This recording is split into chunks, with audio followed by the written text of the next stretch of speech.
નમસ્કાર બીએલઓ મિત્રો, 3 મિનિટમાં તમારી સાથે 3 વાતો કરવી છે.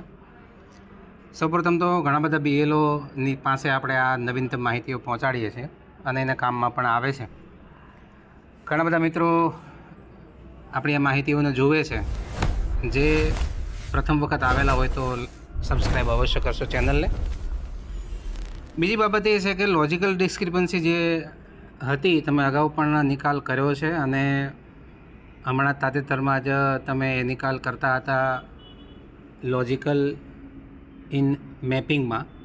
ડિસ્ક્રિપન્સી ઇન મેપિંગમાં.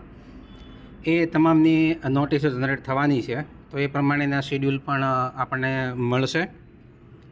એ જ રીતે ત્રીજી બાબત જે છે એ ઇલેક્શન કમિશને જે આપણને સૂચના આપી છે તારીખ 9/1ના લેટર પ્રમાણે.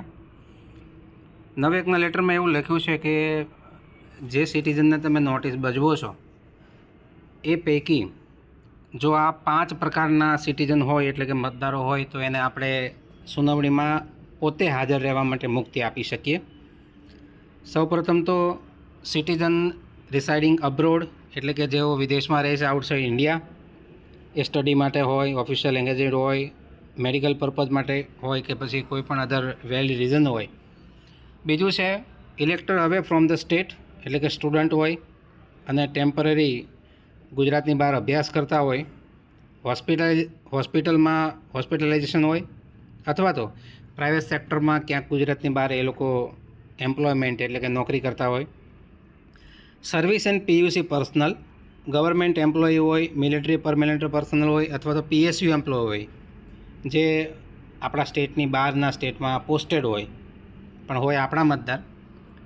ત્યાર પછી પર્સન વિથ ડિસેબિલિટી પીડબ્લ્યુડી જેને આપણે કહીએ છીએ, દિવ્યાંગ મતદારો જેને કહીએ છીએ આપણે, એવા દિવ્યાંગ મતદારોને પણ આપણે એક્ઝમ્પશન આપીએ છીએ. સિનિયર સિટીઝન 85+ના જે હોય એવા તમામ મતદારોને આપણે એની મુશ્કેલી ન થાય આવવા માટે એટલા માટે આપણે એને પર્સનલી નોટિસની સુનાવણીમાં હાજર રહેવા માટે મુક્તિ આપીએ છીએ.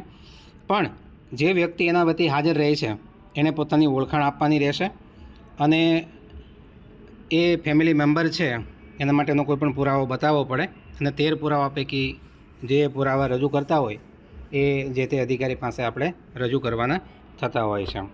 તો આ 5 જે છે એ પ્રકારના મતદારોને આપણે મુક્તિ મળી છે. ત્યાર પછી બીજી વાત કરીએ તો બીએલઓ એપની અંદર એક આ નવું ઓપ્શન આવ્યું છે, document uploaded by citizen against notice. એટલે કે નોટિસની સામે જો કોઈ પણ વ્યક્તિએ ઓનલાઈન પોતાના પુરાવા સબમિટ કર્યા હોય તો એ તમને આ બીએલઓ એપમાં અહીંયા દેખાશે. 3 મિનિટ પૂરી થઈ ગઈ. નમસ્કાર. જય જય ગરવી ગુજરાત.